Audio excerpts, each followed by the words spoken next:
better and complete hassle-free, with features that simplify schooling like virtual classroom, CBT test and examination, school map, class gallery, school calendar, and lots more. As a student, you can be rest assured that Schooltry has got you covered. Schooltry, your one-size-fits-all solution for school management.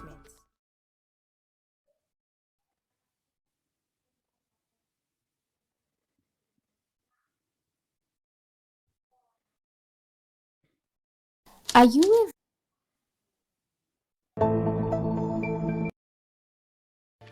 Welcome to Schooltry.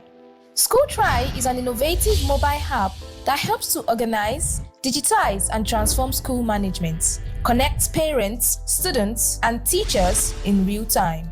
With Schooltry, your life becomes easier with features that simplifies and automates school management, which includes admissions, virtual classes, computer-based tests, e-library, fee payments, advanced assignments, SMS integration, HR results and document management, and lots more.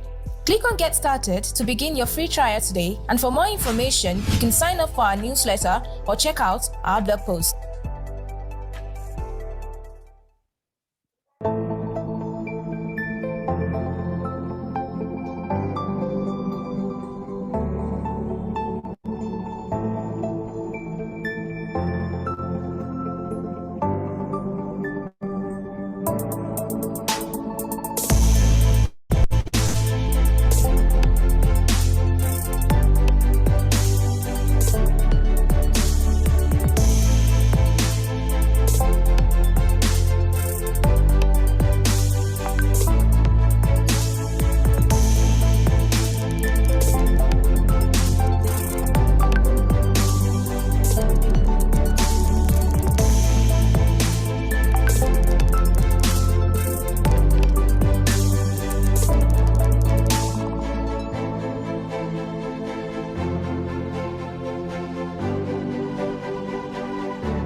Are you a very busy mom or dad who barely has time to visit your child's or children's school? Do you wish you could get all the information you need about your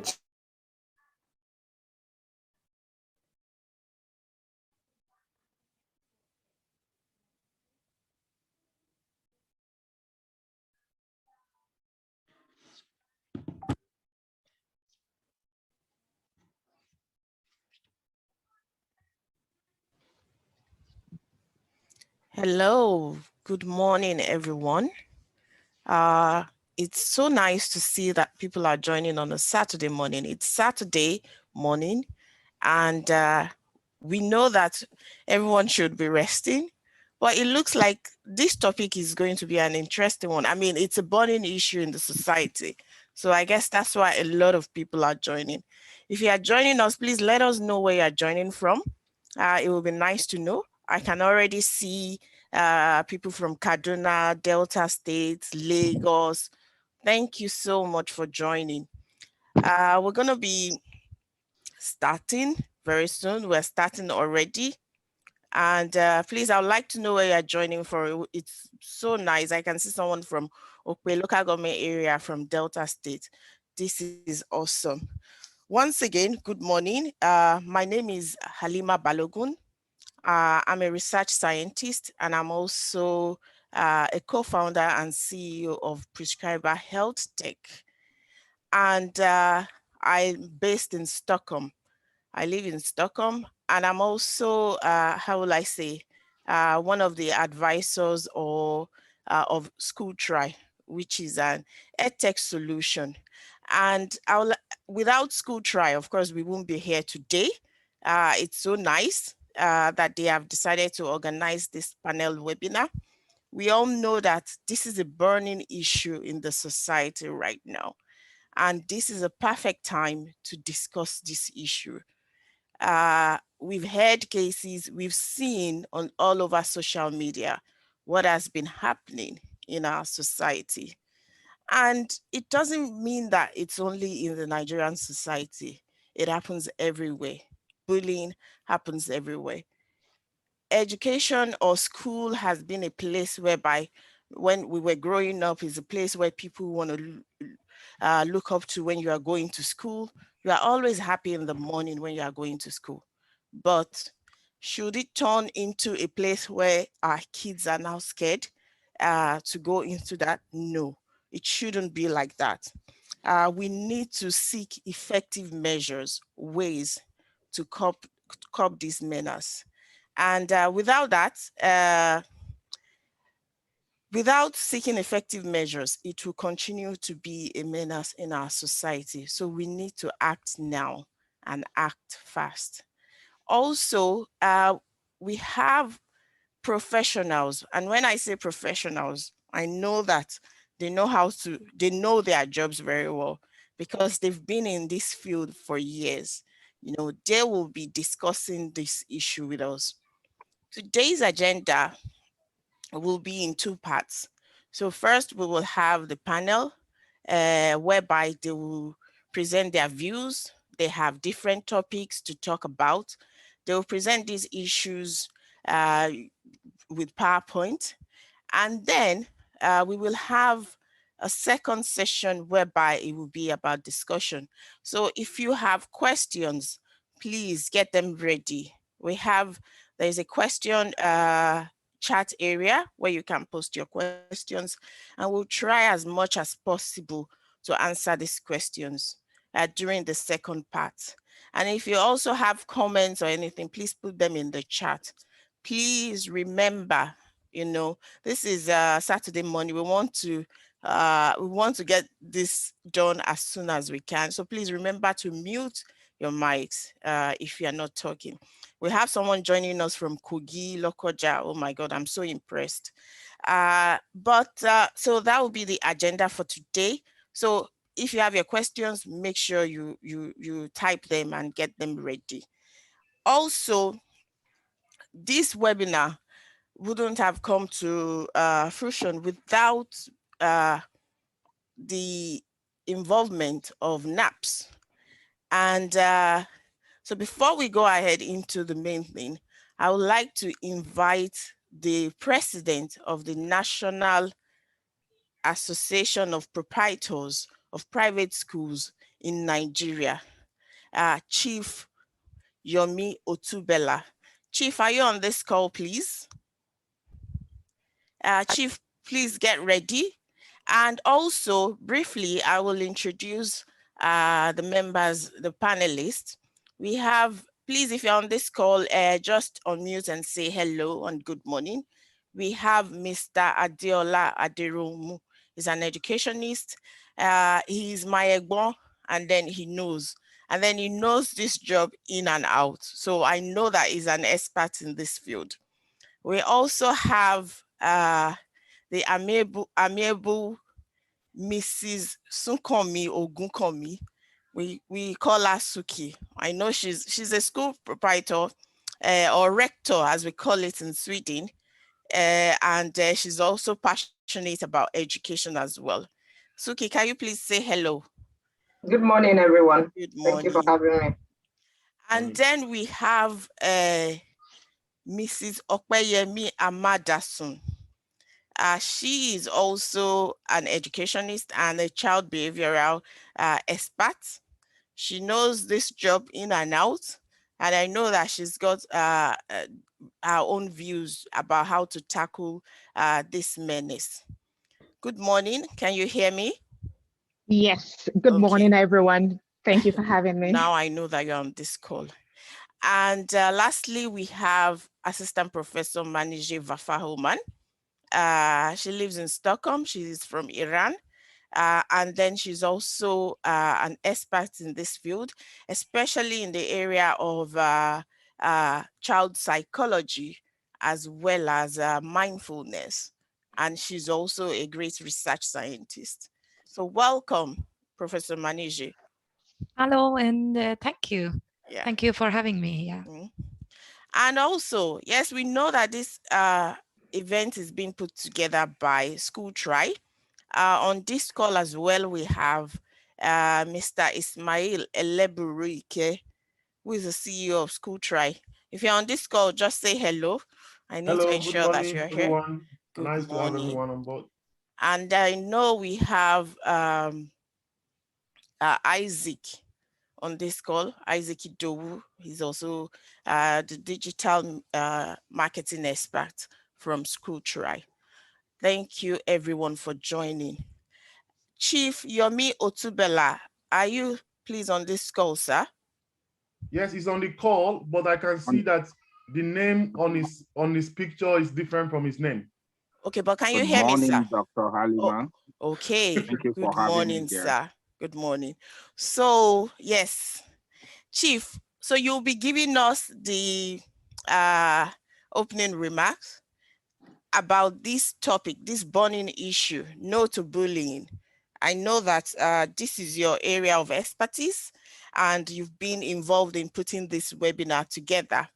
So please, sir, you're welcome. Give us your thank you. opening remarks. Thank you so much for having me once again. I'm delighted to be here today to witness the panelists that will be sharing their experience with us concerning how to handle bullying, exploring definition of bullying, and the prices of bullying within schools if it's not curtailed, how to identify the red flags of bullying, the silent assaults, who bullies are, the myths behind bullying, how we can create a myth busting, and how we can create a bully-proof children within our school and an environment, and also how to create zero tolerance for school bullying. These and more are what I expected the panelists to discuss here today for the benefit of all participants. I must commend the effort of Schooltry team for responding swiftly to this cause. We all know that recently there have been reports in the media of different cases of bullying around the country. We remember the one that happened in school in Lugbe that affected a child that was raped to death. We remember the one that just happened recently in Lagos that involved Sylvester Oromoni from Dowen College that resulted to loss of life. We remember the one that happened in Ekpe in Lagos here, where a teacher was shot and lost his life. There are numerous attacks on teachers, principals, even police officers by students. And as bullying, of course, is traceable between peer group, so also is from adult to children, from children to adult, from parent to teachers, from teachers to parent. It is part of us in the community, and the school is a micro organ of the community. And that is why we have to pay special attention to it today, to once again share knowledge, ask questions, and provide solutions on how we can tame this boggling issue that is affecting a smooth and conducive environment for learning. Thank you everyone for creating time. God bless you. God bless Schooltry. God bless Dr. Alima. Thanks for having me. Yes. Thank you so much, Chief Otubela, for that nice opening remark. Obviously, this is not, this is an issue that it doesn't happen only in Nigeria. And I can tell you that even last week, my company actually, we sponsored an event on mental health. And a lady in Kenya shared her story. And it was so emotional. It was as a result of bullying. The child developed mental health. And you know what? The boy committed suicide just because he was being bullied in school. He bottled everything up, and it was just too late, you know, for the family to help him. I don't want to go into the full story, but it was really, really emotional. And that's why we need to tackle these issues. Wherever these issues are coming from, is it from home? Is it from the society? Is it from the school? We need to start looking into these issues. And there's no way we can profess solution without discussion. We need to discuss, we need to put everything on the table and see how we can tackle this as soon as possible. Let's move forward. Now I will be inviting our first discussant. I know he's an expert in this field. He's great with teaching special kids with special needs. So I'll be inviting Mr. Adeola Aderomu, and he'll be talking about the topic proactive measures. Proactive measures can reduce bullying in our school. Mr. Adeola Aderomu. Yeah, thank you. Good morning. Just give me a sec. Yeah. Give me a sec. Mr. Adeola Aderomu is an educator, a mentor, and a prolific writer. That one I can testify. With over 29 years of working as a certified teacher for various age ranges, including special needs students, both in Nigeria and Sweden. I know he's a mathematician. Everybody is always looking for him. I mean, even in Stockholm, when they want to give their kids extra lessons in maths. He obtained his Bachelor of Science degree at the University of Lagos, where he studied biological science, and MSc in medical parasitology at Stockholm University. He has a master's in education in teacher education at Stockholm University, and finally completed his postgraduate diploma in special lærare, also at Stockholm University. Special lærare means a special teacher. So they are trained specially to spot some of these issues. There are kids with special needs. There is no doubt. There are kids with autism. There are kids with ADHD, you know. So these kind of kids with special needs, they can easily spot them. Thank you so much, Mr. Adeola. So I'll give the floor to you now. Thank you very much. Good morning. I hope everyone can hear me. Yes, I can. Yes, we can. Yeah. Okay, and then you can see my screen. Yeah. Okay, so my name is Adeola Aderomu, and I live in Sweden. Been living here for approximately 20 years. I'm going to be addressing my topic from three perspectives. Number one is that I've been a regular teacher for so many years.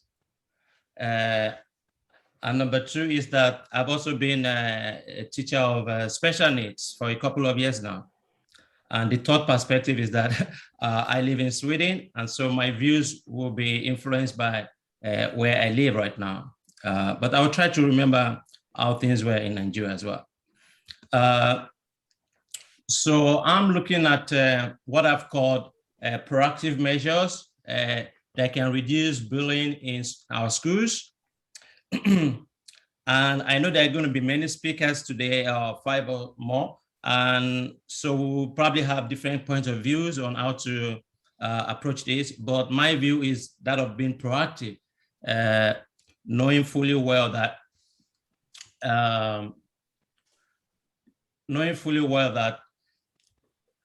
bullying is something that is very difficult to uproot from schools. There's a very good book by Kenneth Shaw where he wrote about special kids, how to solve problems involving special kids. I'm talking about bullying as something that probably might not go away. You'll probably also be having 15 to 20% of kids in school suffering from experiencing bullying, you know. It's unprovoked, it's repeated, it can be physical, it can lead to psychological abuse. I'm sorry for my spellings there. This was done in the middle of the night. So bullying can be something that is very mild, and it can also, as you know from recent occurrences, lead to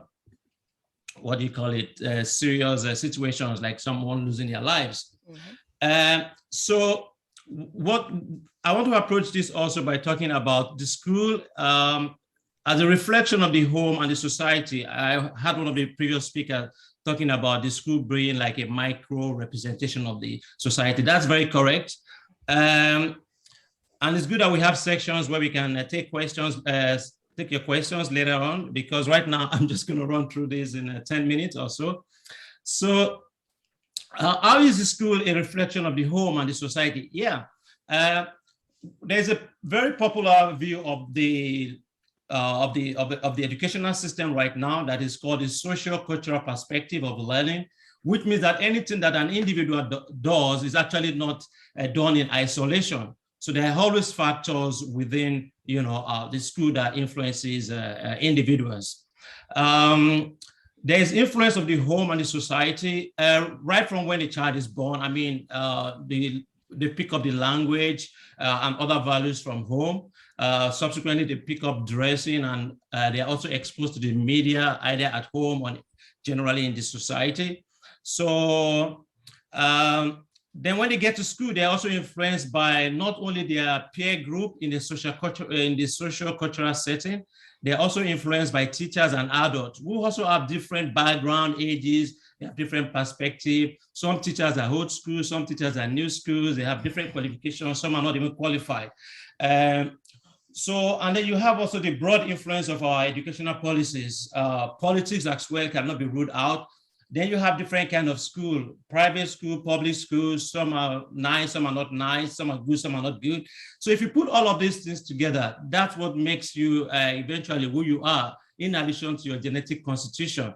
So the school, reflect in the individual in these various ways, and of course, definitely much more that we will not have time to analyze today. So if I can go straight to what I want to address actually, which is like reduction of bullying in our schools. I'm going to look at it also from another two perspective again. I'm looking at the roles of schools. What can the school do in order to, reduce bullying? I will not, I'm not going to subscribe to the fact that the bullying can be taken out of schools. I don't see it coming, working more than 30 years in the educational system, if you add Nigeria to Sweden. So I don't see how bullying is going away. But what you can always do is to have processes that can prevent or reduce it. It's just an ideal situation if you can zero it, but it's not going to happen. So the schools can always have in place measures, that are aimed at, what do you do as a school before the bullying takes place? In the middle of the week, when I got this, proposal that I should talk about bullying, I contacted someone in Nigeria, and I'm like, can you give me your school plan against the bullying? As I'm talking to you right now, he has not returned the message, but I understood very well what it meant, when he wrote back. There's no plan on ground to address, to stop bullying on ground. People just react to situations instead of controlling situations. So I think schools should have measures on ground aimed at preventing bullying, before it happens. And they should also have things to do exactly, if the process has taken place, just immediately the process has the incident has happened, there should be something running that says, okay, this is how we respond, So the school is also the place where the children, have to educate their minds. And then we need to teach them relevant subjects, both in theory and practical. And if I could just narrow down to Sweden, there's a subject in Sweden that is like 4-in-1 subject. And in that subject, students are taught geography, history, religion, and civics.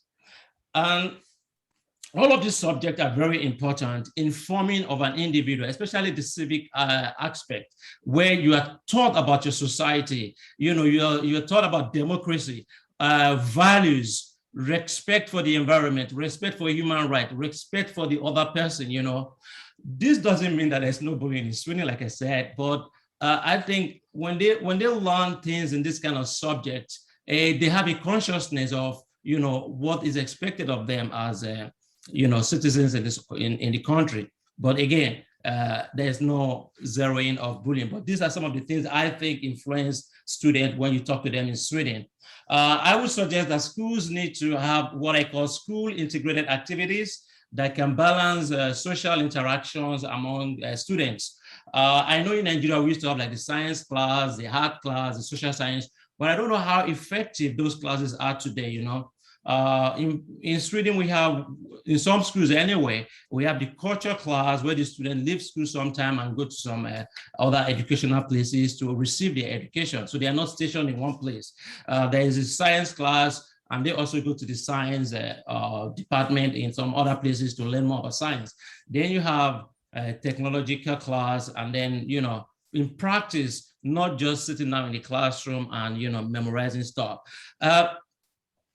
Another thing that I think the school can do to reduce bullying is, you know, to have, like I mentioned in the first paragraph, to have something on ground, you know, a local plan, a school-based plan to reduce or to prevent bullying, you know. And in Sweden, we call this group the health group. You know, the health group doesn't mean that you're a doctor or you are a nurse. Of course, the doctors are involved, the nurses are involved, but I am also involved as a teacher of special education. So I am part of the school health team that look into problems with students, both academic problems and social problems. So that we also have the social team as well. So the social team and the health team, we work together, you know, with the principal, with the hierarchy of the school to make sure that we, you know, proactively look at these kids that are problematic, look at these kids that have problems with their education, you know, and then the plan is discussed with every member of staff, with the students and the parents,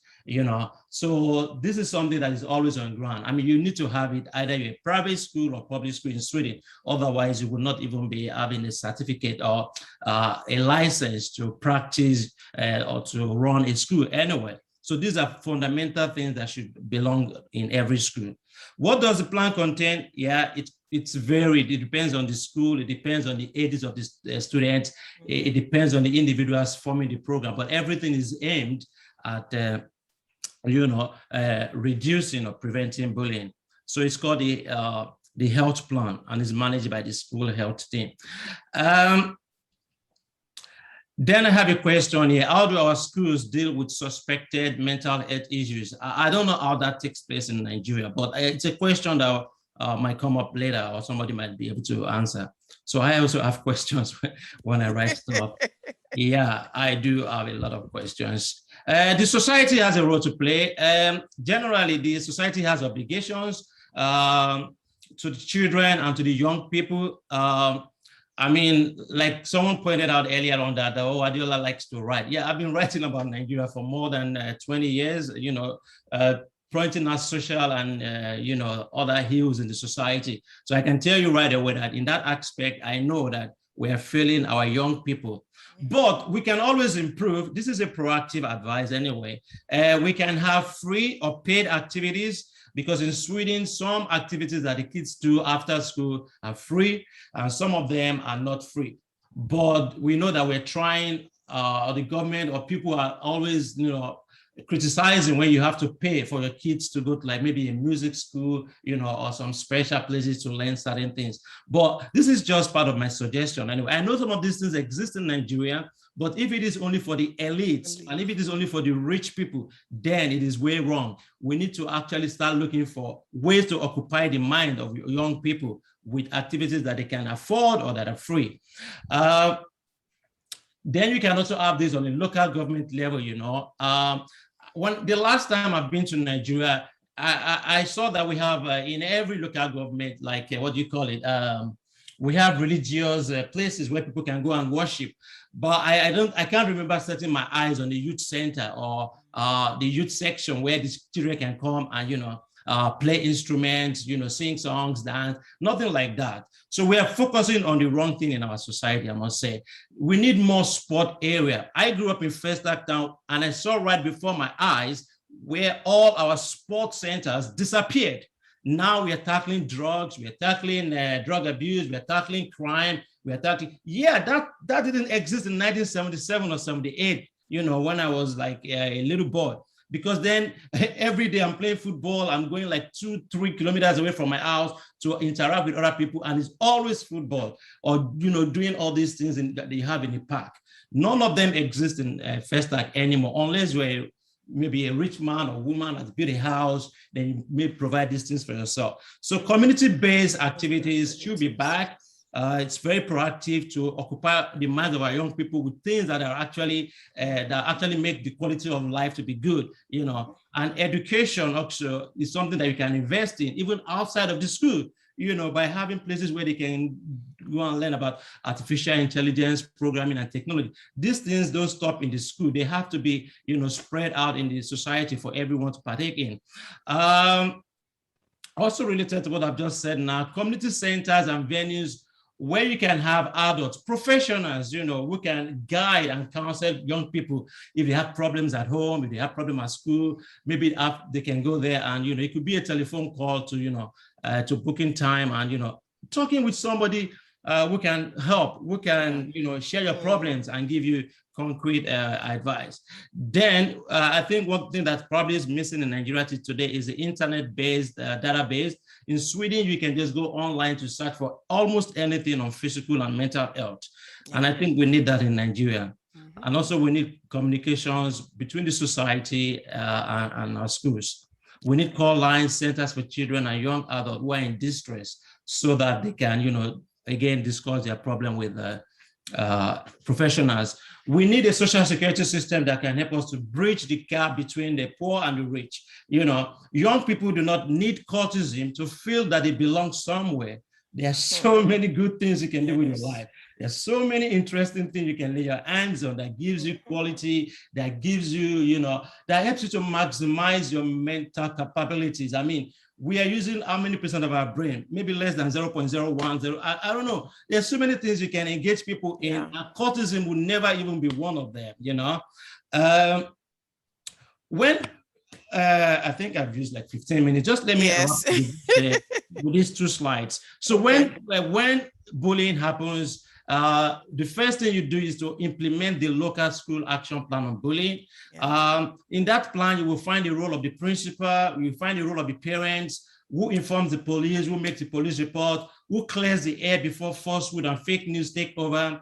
The class teacher, what does he or she do? What does the school counselor do? Who is she talking to? Who is she meeting? Where is the school nurse? Where is the school doctor? Where are the special teachers and everyone in the school? What are they doing about the plan for bullying? And what are the consequences for the people who are the bullies? Are they, you know, meeting the police, meeting the doctor, meeting the psychologist? What is going on? And at what point does the school handle all of this to the law, you know, or prayer, the people who, you know, supervise the law?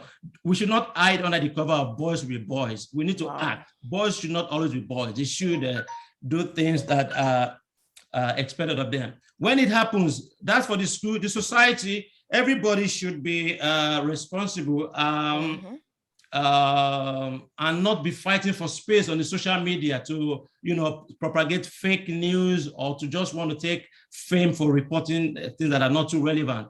People should be civil. In the last case of this young boy that died, I mean, I don't think I read up to 1% of what people are writing because I think a lot of misinformation. But this will be prevented if the police promptly give us an update. Is there going to be a prosecution, or where are they taking the culprit to and all that? You know, what does the law say about crime that are committed by young people? So these are the things that should, you know, come in place immediately. And now this is probably one of my last slides. So when this happens, you go back to the cycle. You repeat the action plans for the staff, for the parents, for the students. You continue with teaching of values, expectations for law-abiding citizens. You manage mental health issues with the health professionals. You engage students in sketches. So you go back to the entire process. So life is like a cycle. And this process of mental health does not end at the point. You go back, you repeat things, you do things and all over again, you know. So this is where I'm going to say thank you. And then remember that school days are the best days of our lives. Thank you very much.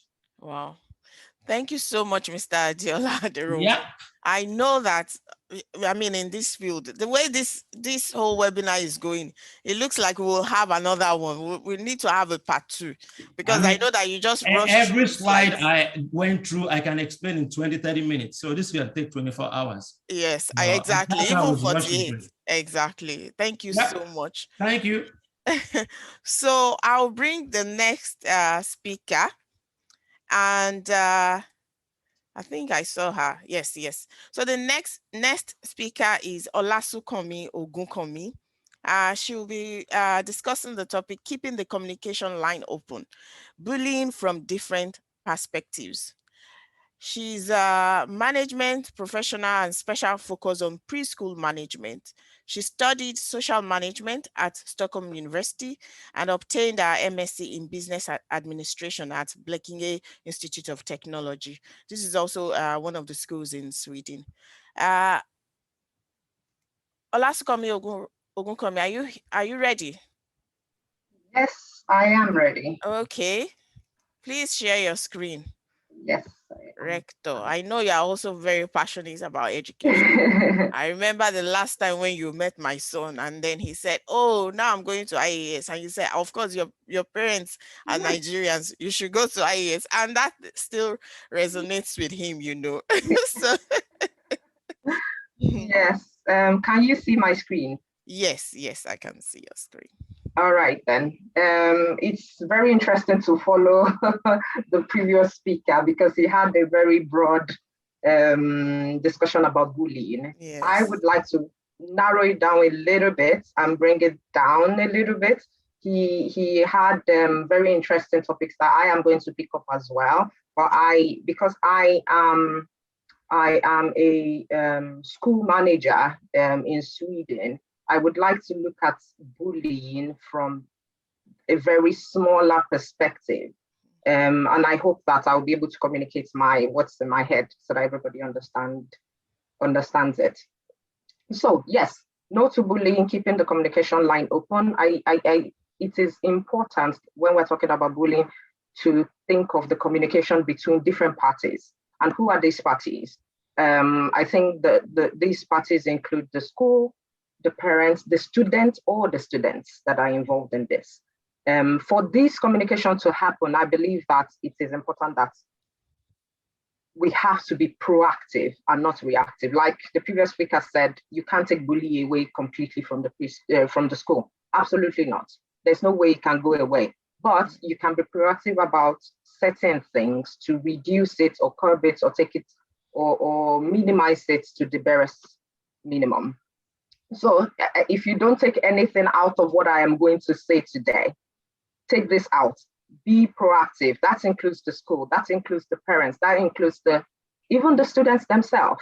Be proactive when it comes to the question of bullying and not just wait until it happens before we have to do something about it. So what can the school do? The previous speaker went through a lot of things. I would like to pick up maybe in the middle somewhere from what he was talking about. He talked about the policies. This is the most important thing when it comes to bullying. A school needs to have a clear anti-bullying policy and not just have that policy. It is about communicating the content of that policy to the people involved. That means communicating what is in the policy to the parents and making sure they understand what is in the policy. Communicating that to the staff as well, communicating it to the teachers as well, and make sure they understand what is in there, what is acceptable, what is it's not acceptable, clear information on who to contact on different scenarios, consequences. I mean, make this policy a living policy in the school, not just something in a computer somewhere that is talked about maybe at the beginning of the school year, but something where the communication, it's a back and forth thing that maybe during the PTA, the school brings it up. During, maybe you have a meeting with a parent, the school brings it up. Every given opportunity, this policy should be made alive so that parents, even if you wake up a parent in the middle of the night, say, tell me about your school's policy about anti-bullying, they can tell you exactly what is in there. Same thing goes for the teachers. Some teachers, like the previous speaker mentioned, that you ask somebody in Nigeria. I can imagine that's the scenario, that people don't even know that this type of policy are available. Even if they are available in certain schools, they don't know what is in there. So I believe having a communication about the anti-bullying policy and talking about it so everybody knows what is in there is very important. He talks a little bit about different types of learning as well. I believe having an emotional and social learning in schools, where students learn about social codes, where students learn about how to be a self-operating human, how to be a self-thinking human is very important, where there's a climate in the school where students can come forward if they've seen something, where they can come forward and say, oh, this is what I've seen. Having it clear who they can talk to, where they can turn to, because not having those things, when students see bullying in school, they don't know what to do. Oh yeah, if I talk, maybe they will beat me. Maybe then I should just keep quiet. If I talk to an adult, maybe they will minimize it and then it's not a big deal. This is what happens. Senior students can bully little students. It's a rite of passage. But if there is a climate in the school where all the students understand that I'm not just here to do an educational learning, I'm here to learn about my emotions. I'm here to learn about how to handle my emotions, what to do in social situations. Then the education system is all encompassing, and schools are where these things can happen. I like to bring up this is a Swedish thing as well, this norm-critical thinking. I don't think I've seen it in the schools in Nigeria, but I believe it is a theory that would work in a place like Nigeria. This is not, when it comes to talking about, this is how we do things. In this school, this is how we do things, but not necessarily critically thinking about, is this the right way of doing things? Having a communication with the teachers. Okay, this is what we do in the morning, this is what we do in the afternoons, this is what we do in the evenings. But is it the best way? Is there any way we can talk, have a discussion about it to maybe look at it again and review it, reflect over it and redo it? This, I feel like when it comes to anti-bullying policies, it could be a main thing that schools could take away from how to review how they do things, especially when new teachers come in. How do we communicate about our norms in the schools?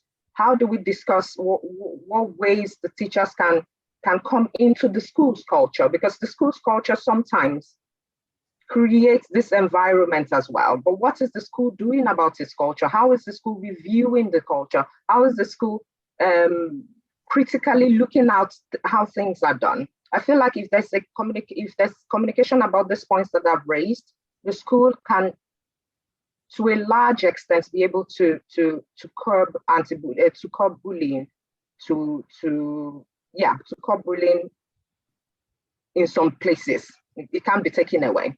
But yes, as I've talked about the school, the parents, they have a huge role to play when it comes to bullying as well. I think parents sometimes leave their responsibility to the schools without taking responsibility themselves. But it is important that the parents, that you are the major person to raise your kid.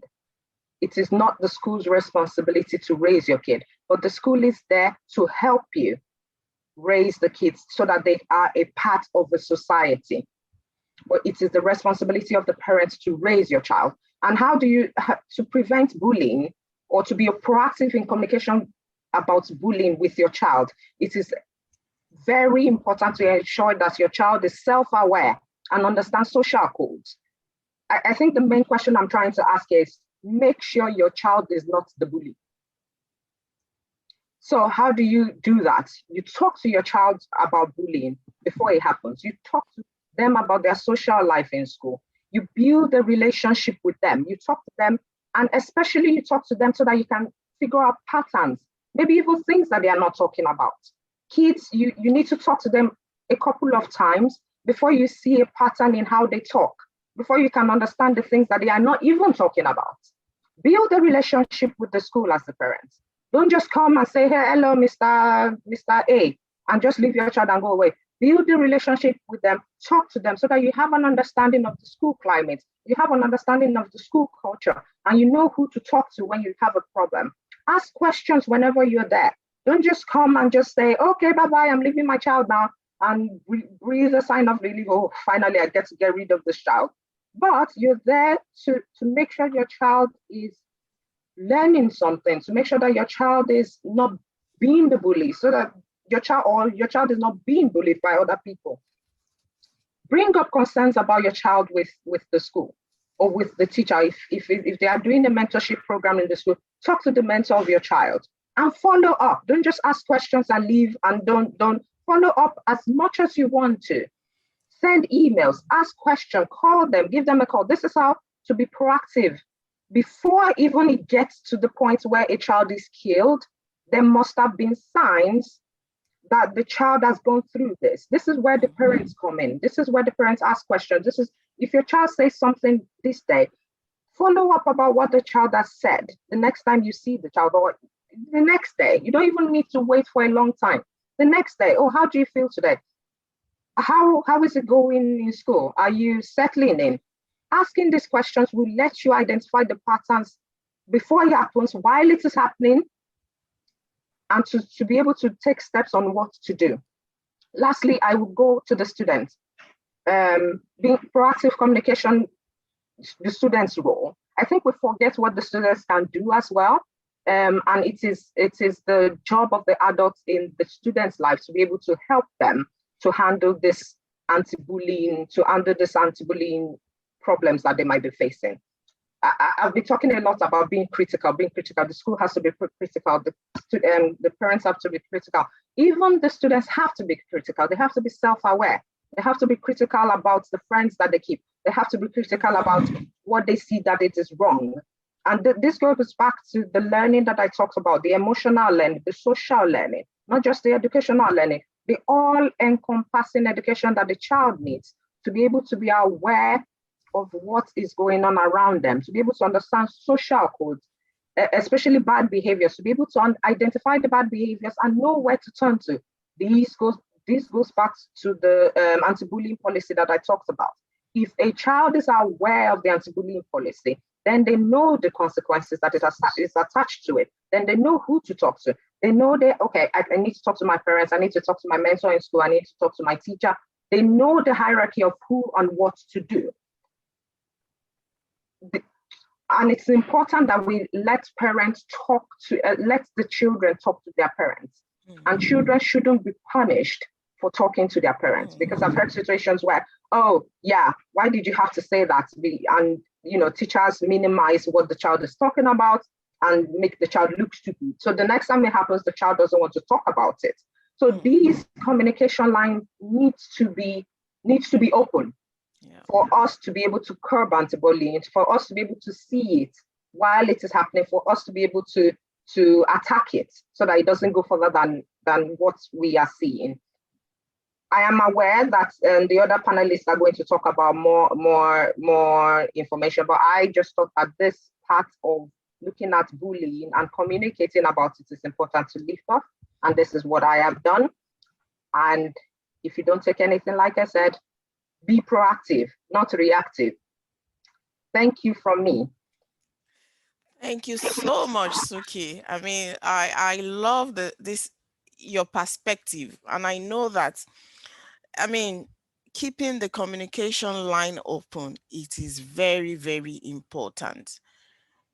The first speaker talked about having these policies, but we can't just have these policies and keep them somewhere on the shelf or keep them on the computer. We need to communicate. We need to make this a living document.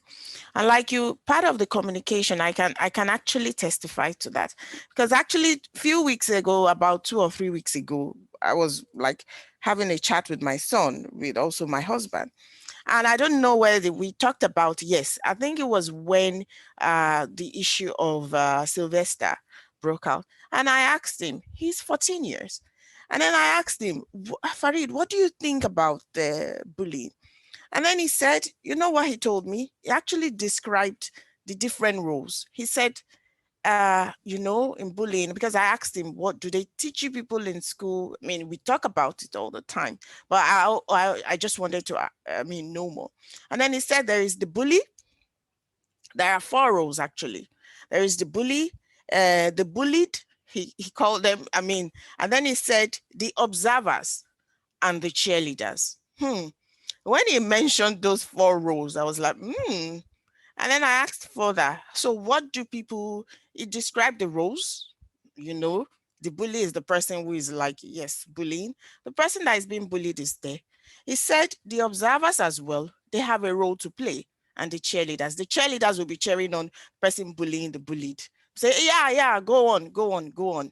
So, and then the observers, some are there, they're just observing, they won't say anything. So by the time, like you said, Suki, when we communicate these things to our children, when they know, and they know what to do, like, okay, you're supposed to go and report, even if the observers is just, the person is just observing, not cheering on the bully, then you have someone that will go and make that complaint. In the case of Sylvester, I mean, from the stories we've been hearing, it's like maybe some people were there, they just ran away. They were scared. They couldn't talk. So by the time we keep this communication line open, let us teach our kids. These are the signs. When you spot it, yeah, just go to it's either the school care team or somebody, because I know in Sweden, the curator, like, is it the school psychologist, is always there. The doors are open all the time for the kids. You can always go and knock and say, okay, can I see you? Can I see something? And the kids are always welcome to go in there to talk about issues. And picking from what Suki said, do not tell them, oh, shut up, why did you say that? Do not say, oh, you're going to get punished. Because by the time we keep saying that, they won't talk again. And then things will happen. And then bullying doesn't just happen like that, you know. There's a process to it. And I know probably we'll get into that. So I'll be introducing our next speaker, Okpeyemi Amadasun. I know she's also very good in this field, because even before this day we've been talking, we talk about these issues most times. And she'll be tackling the topic, when the bully becomes the victim, and the multi-layered approach to curbing bullying. Okpeyemi is a behavior scientist with over 10 years experience of working with children and teenagers in different capabilities. And I can say that she has also worked with kids from different cultural backgrounds, especially kids that have even just moved from Nigeria to Sweden. And she's also, even if I know she's passionate about our culture. She knows education in Nigeria in and out, and she knows what the kids bring, even when they come into Sweden, because she teaches also Yoruba in Sweden. She tries to teach our kids. She has a Master of Science in the study of science and education from KTH, that is the Royal Institute of Tech, Stockholm. And she proceeded to having a Master of Engineering with specialization in artificial intelligence at Dalarna University. She currently works as an educator at Resource Centrum, so the Telia commune. And I know that the first speaker talked about some places where kids go, like for free tids and extracurricular activities. We call it free tids here. And for extracurricular activities, those are the places where kids can also learn, not only the core education. When they go to such places, they also learn. So we'll be hearing from Okpeyemi Amadasun. Are you ready? Yes, thank you. All right, thank you. Thank you for having me. All right, yes. I will also be talking about bullying, and I will follow the footsteps of Mr. Derono and some of the things that Suki already addressed. Of course, I will be talking a lot more about, working actively in Sweden with children across different age groups. We cannot overemphasize prevention. And then how do we prevent? We need by creating a safe school environment. And so I will also be talking about, the anti-bullying policies, but then within the framework of creating a safe school environment. And so this is my outline. I'll be looking at bullying in the case of new arrivals. And then when I say new arrivals, I mean students that have recently moved to Sweden. So moved to a new school where there is an already established dynamics, so everything is practically new for them. And then how we can curb bullying by, a multi-layered approach. And so which is practically intervention and prevention.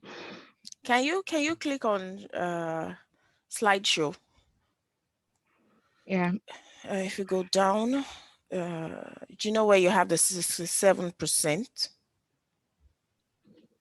Just a bit to the left, you see that mark there. I can't even see. Can you see it? Because your slide is not moving. Yeah, really? Let's see. Do you know where you have Posture. down? Wait a minute, I need to go more. The next button to where you have the 67%, there's a button to your left. It looks like a brush. You click it and you have a slideshow. Yeah, no. I do not have any brush here. No. If you look at the plus and the minus, after the minus sign, there's an icon there. Beside the minus sign, do you see plus? Yeah. Minus? Down. If you go down to the right. Down on your screen to the right, there's a plus minus. After the minus, you click the icon after the minus. On my screen, I do not. Can you see your presentation? Can you see your PPT? I think I just pause share first. I think I just stop share, and okay, no, so after that again. Do that. Do you have two screens? Are you using two screens? Yes, I am. That's why. Okay. That's why. Okay. Okay. Now, yes. Awesome. So okay. So now, right. Okay. And then yes. So I will be looking at the case of new arrivals, and these students usually new arrivals are usually easy targets for bullies, and this is simply because for diverse reasons. In some cases, they're not like every other student, they have different cultural backgrounds, and sometimes, just the fact that the color of their skin is different from that of every other person can just make them an easy target. And again, language difficulty. This is not because they have any form of language impairment, but it's just that because it's a new language for them that they have to learn, and it takes time to learn a new language. So you find out that this students usually have difficulty in expressing themselves, which in turn makes them sort of shy and quiet, reserved, and of course, in some cases, socially isolated because they do not have friends, and so they really don't have people to hang out with. And then eventually, if they manage to have one or two people that wants to be their friend, they end up being people pleasers. They try to like please these friends and accommodate a lot of inappropriate behaviors, conditional friendship, manipulation, and those sort of things. And they're usually afraid of confrontation, so they don't want to confront. I mean, how do they even confront when they're not even able to express themselves? All right, and I will share a story. And for the purpose of this conversation, I will then refer to the students as student X and Y. And so, like I said earlier, I work mainly with newly arrived students, and I have my students across different schools. And so it turned out that on a fateful day, student X was suspended from school. And this student is, of course, fits this profile of easy target, shy, language difficulty, doesn't have a lot of friends, easygoing, always minding his business, and of course, even study motivated. He takes his academics very seriously. And so he was suspended, and we're all wondering why, how could that be? And then it turned out that the day before, student Y had been harassing student X. And so student Y was, snatching things from X, his telephone, books, hiding them. And, X kept asking, can I have my book? Can I have my this? And, it was, Y kept going after X. And after some time, there was, a sort of play fight. Y thought he was playing with X, but X was not enjoying any bit of it. And he was poking him, dragging X and all of that. And there were a few other students who were cheering Y on. This happened in the corridor, by the way. And I think at some point, X got frustrated, X had enough, and X pushed Y. Y, of course, landed on the floor and passed out.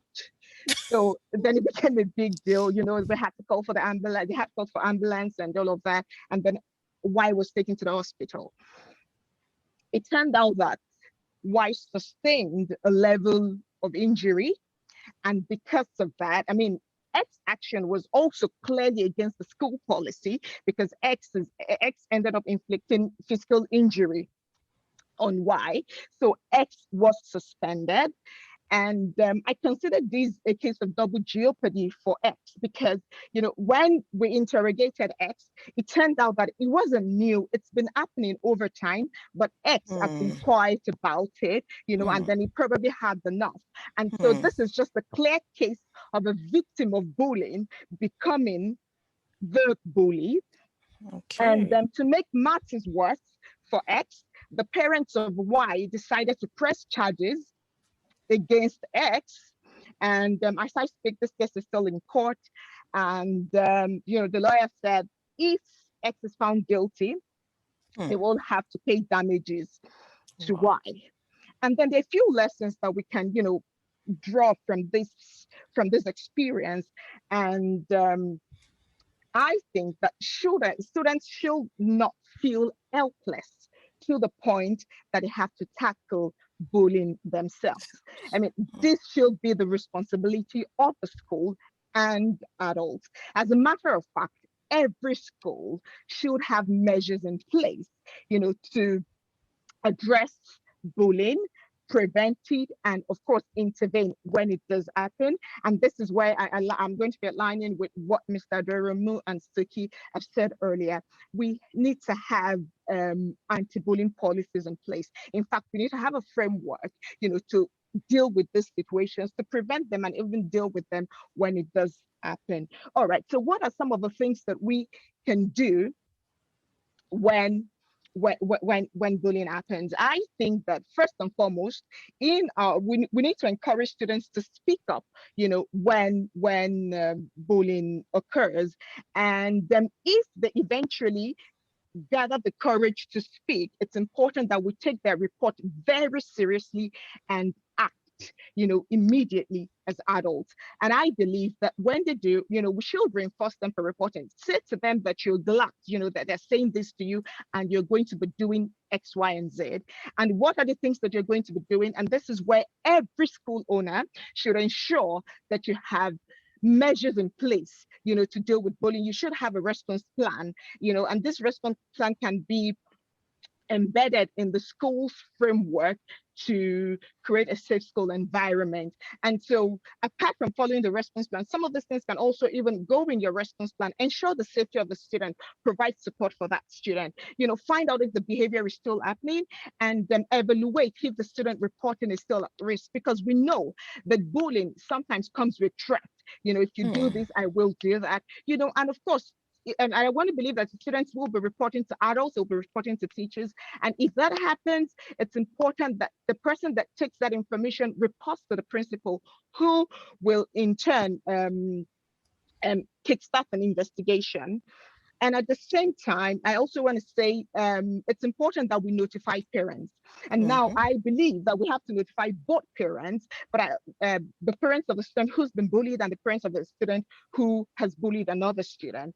And I want to place a lot of emphasis on the parents of the students that have been bullied, because I mean, when I read about the case of Sylvester, I thought, I mean, the parents did not even get any information from the school. I mean, that is not okay. It's important that the school informs the parent, this situation, we're sorry about this. This is what has happened in school, and reassure them of the school's commitment to combating bullying. This is what we have done.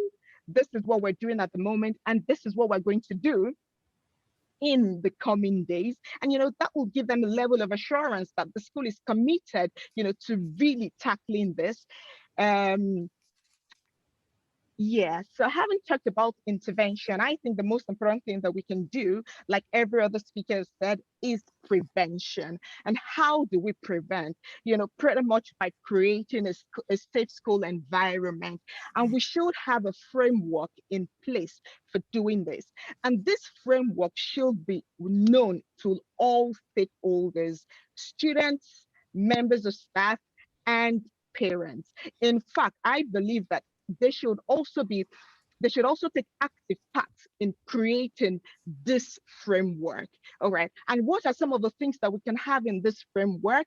You know, we could look at clear expectations and clear behavioral expectations. What sort of behaviors do we expect from students and adults across all school environments? How should we be behaving in a responsible and respectful manner towards one another? How should we show respect to one another, showing acts of kindness and all of that? So what sort of behaviors do we expect? And I think that this is a place where we also need to shed light even on the behaviors of adults, because we know that sometimes in the bid to discipline children or correct them, adults also ends up bullying children. So it's important that the sort of behavior that is expected from everybody across board is known to all. And also we could have a clear definition. Suki talked earlier about non-critical thinking. In this school, what is bullying for us? What does it mean to violate another human being? What does it mean to abuse another person? So that everyone is clear. We know when we're overstepping boundaries. We know when play fighting is going from that to violation of or abuse. Also, we need to have clear anti-bullying policies, clear deterrent to bullying. How do we tackle this heads on? And what is our position, by the way? What are the things that we should be doing? Are we going to be having a committee? Who are the people who's going to be taking action? I also think a clear reporting and response plan. And I think that Dr. Alima mentioned this a bit earlier when you talked about how should students be reporting this? Who should be reporting? In fact, everybody should be reporting, all from victims to witnesses, all the observers. People should be able to come forward to say, this is what I have seen. And then how should they be reporting? Who should they be reporting to? Are you going to be having a designated role that people can go to and speak to in person? Is it going to be a telephone line that parents can call if they have concerns? Are you going to have like some sort of anonymous suggestion box where people can write things if they don't want to come forward to speak? And then there has to be a response plan. I mean, the goal is that we prevent it, but then if and when it does happen, of course, if there's anything that every one of us has said on this panel, is that it will always happen. We cannot eradicate it 100%. But then if and when it happens, how do we respond? How do we gather evidence? How do we provide support for the students that are affected, and all of that? And then clear roles and responsibilities. Who is responsible for doing what? Who is responsible for creating safe environment? Who is contacting who is kickstarting investigations? Who is reporting to the appropriate authorities? Because the cases that we've seen in Nigeria, these are severe cases where the police authorities should be involved. Who is taking all of that forward? And then all this framework, when we implement them, we should also create room for evaluation. In Sweden, every school organization create their action plan annually, and at the end of the academic year, you evaluate it. You look at these things, all of these things that we have said we want to do to tackle, tackle bullying, create a safe school environment. Is it really working? Is there anything that we need to be doing differently? Is it given the desired result? And then you evaluate and you create new action plans, in the event that some of the things that you've decided to do did not give the desired result. And all those things that we can be doing, we need to maintain good relationship between staff and students, which is based on mutual respect. If we want students to speak up, it's important that they have trust and confidence in adults. How do they come forward to speak when they feel that adults will downplay their experience, or they'll say, yeah, shouldn't you defend yourself? And that's nothing. Students would always be students, boys would always be boys. No, we should take the account very seriously, and then we need to maintain a good relationship that would also further encourage students to come up, speak up and report bullying. yeah, we need to increase adult supervision in bullying hotspots. We know that bullying takes place in usually isolated areas, and then we should identify these areas and increase adult supervision. I mean, I wondered when the case of Sylvester broke, where were the adults? You know, I mean, I also went to a boarding school, and in my time we had house masters. You know, where were, and I think now they talk about house parents. Where were the house parents? How could it be that no student could, you know, run away from that dormitory to go get an adult to come and intervene? You know, the adults should not even be far away when we know that this, you know, this is a high risk zone. And then I also want to emphasize reward for positive behavior. It is really, I mean, you know, inappropriate behavior takes a lot of attention, you know, so we're calling them out, we're working actively with them, we're trying to make them change their behavior and all of that. But I think that when students show acts of kindness, when they follow all the rules and regulations, it is important that we reward them. We have a system that works well in Sweden. It's like they call it a house point system, you know, where students get a house point for every positive behavior. I think it's a good thing to do so that we can encourage positive behavior. And I also want to look at anti-bullying and empathy building activities. I believe that this is a form of character education. You know, I think Mr. Aderomo also talked a little bit about this. In our schools, we teach values, okay? And I believe empathy is a skill that can be taught, it can be learned, and it can be practiced. And as such, we can teach our students the act of kindness. It's not just enough to say, oh, you have to be kind towards another. These are the rules. We need to work with them actively. We have to be deliberate. We have to teach them. And again, we need to create activities where students can work, you know, across different age groups, you know, just to create, you know, that sense of community in the school and, you know, genuine care for one another. You know, so these activities can range from, you know, exploring scenarios, you know, describe a scenario, let students come with their views, you know, dissect it. What do you think that the student who's the victim in that scenario is feeling? Why do you think, you know, students support bullying? Because students really do, they cheer on, and there are other people. So let students hear their views. Let them tell you why they think that they don't want to speak up when it happens, even as a weakness. You know, explore what is an appropriate behavior, what's an inappropriate behavior.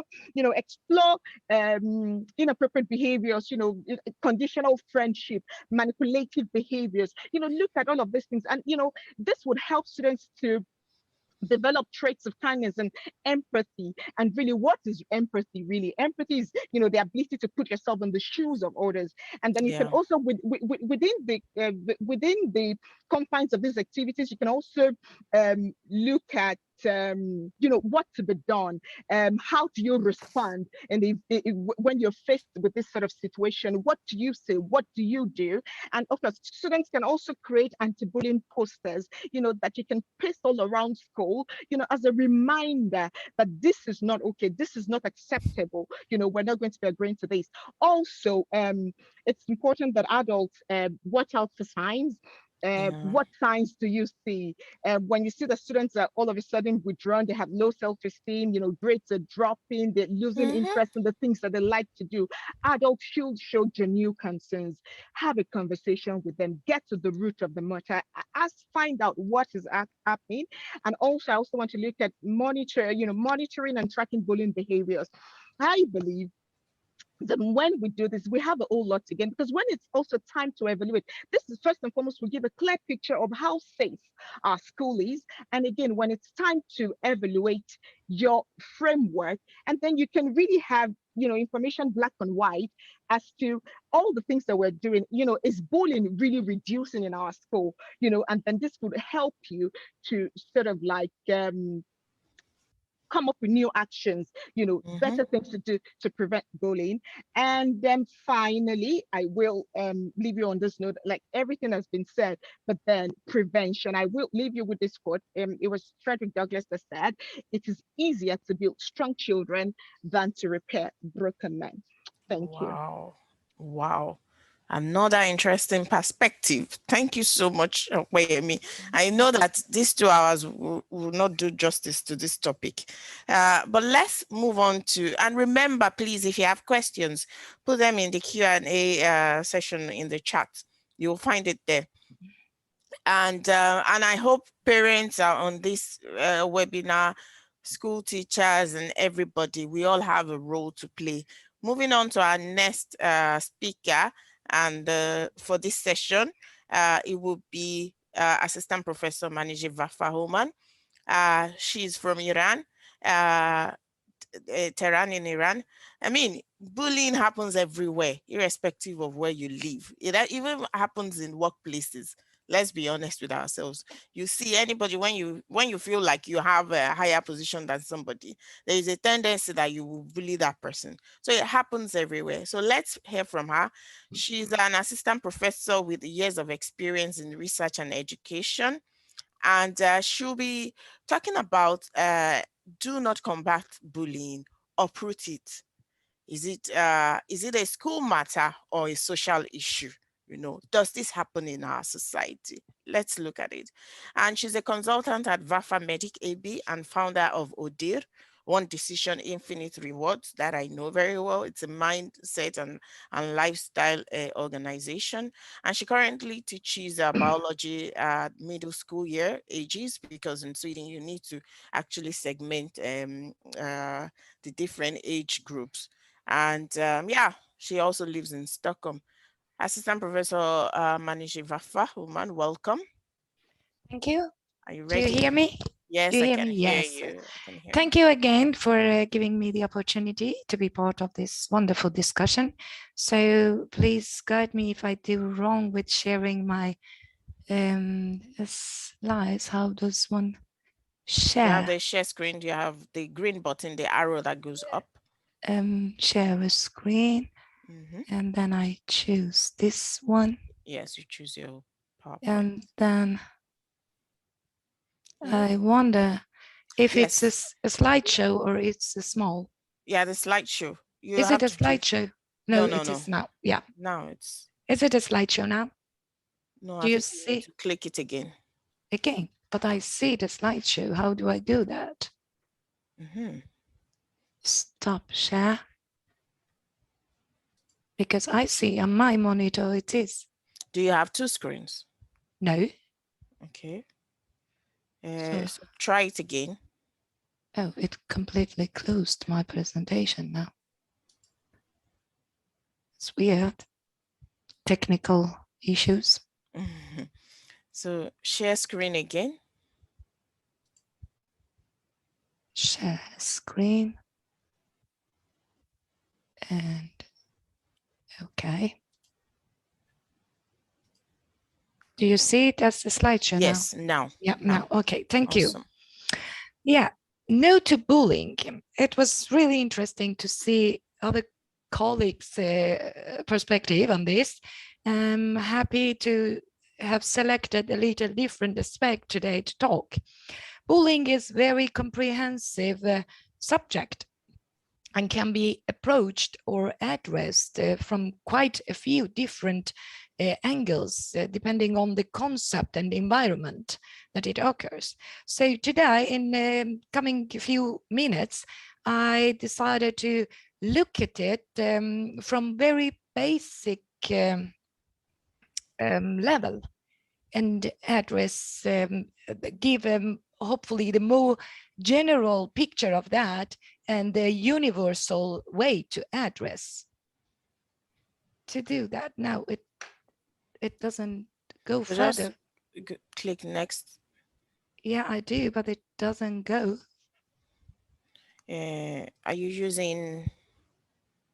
Do you do it on your computer? Can you press like the tab that goes to the right? Yeah. Okay. So because yeah, now I was using this remote thing, it doesn't work. Okay. Okay. Yeah. No. So to address an issue, first we have to define it, to see what it is and how it looks like. And that's not even enough. We need to be able to detect the actual character of it, where and why it occurs. And then to come to the defeating, we need to decide which kind of policy or strategy we are taking, we are looking after. Are we planning to combat an existing issue and put a stop or control on that? Or we want to actually cut the root and address it once forever. And which one is possible in this regard? We get to start with defining bullying. Literally in word means abuse and mistreatment of someone vulnerable by someone stronger or more powerful. And the bully is the one who's habitually cruel, insulting, or threatening to others who are weaker, smaller, vulnerable in some way. As clear as this definition may sound, it's actually very vague and diffuse and can be interpreted differently depending on the culture or the environment you are. I mean, the norm and values of the place that it occurs in. So, I mean, like cruel or insulting, that could be interpreted differently in a, for example, in a village, poor village somewhere far east, a family with 6-7 kids who forces the older kid to take care of the younger sibling, or even drop off the school to help the family economically to gain them. So that would not be considered cruel in that area, that almost all family does the same, but definitely would be considered unacceptable, if not cruel, unacceptable or even illegal in some Western countries. So we cannot have the correct picture of this definition. And also habitually, the word habitually in defining bully, it means that the action of abuse and mistreatment has to occur repeatedly to be considered as a bully, or occasional mistreatment, or even the fighting children do at the school almost regularly, but different, classmates would not be considered as bullying.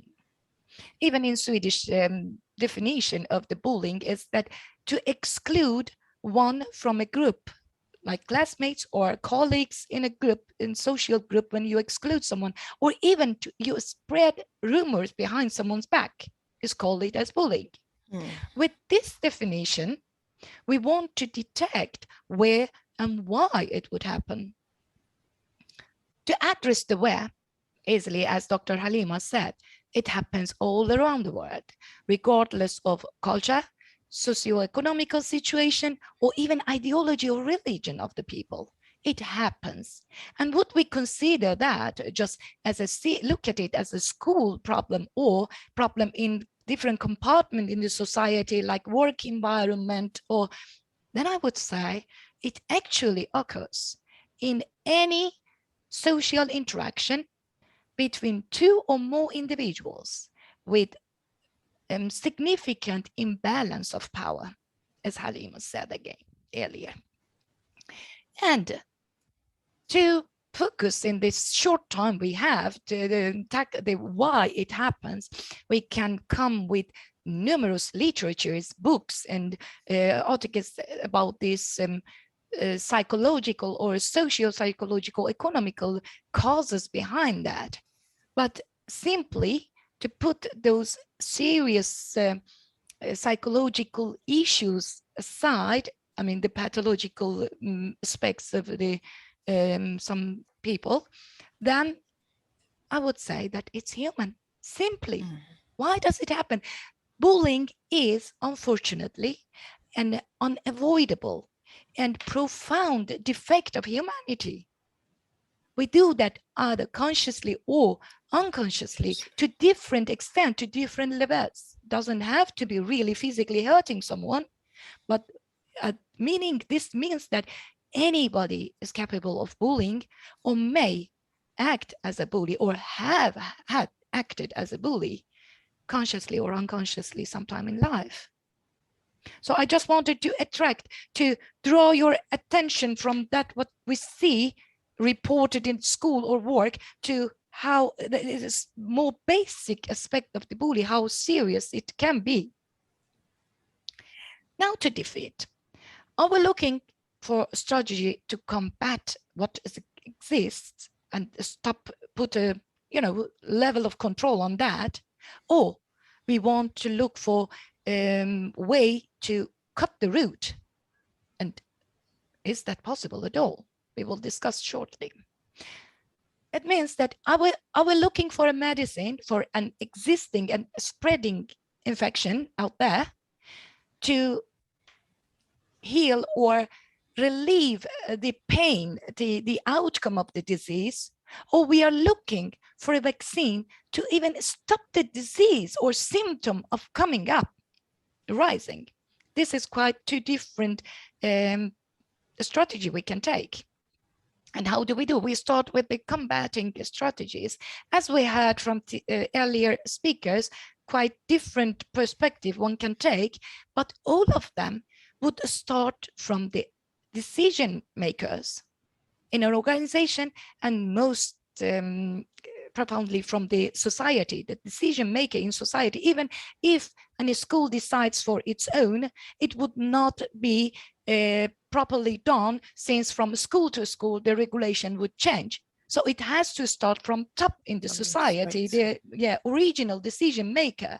So they make rules, and of course penalties for breaking of those rules. Without penalty doesn't mean you cannot force people to follow the rules if there is no penalty for that.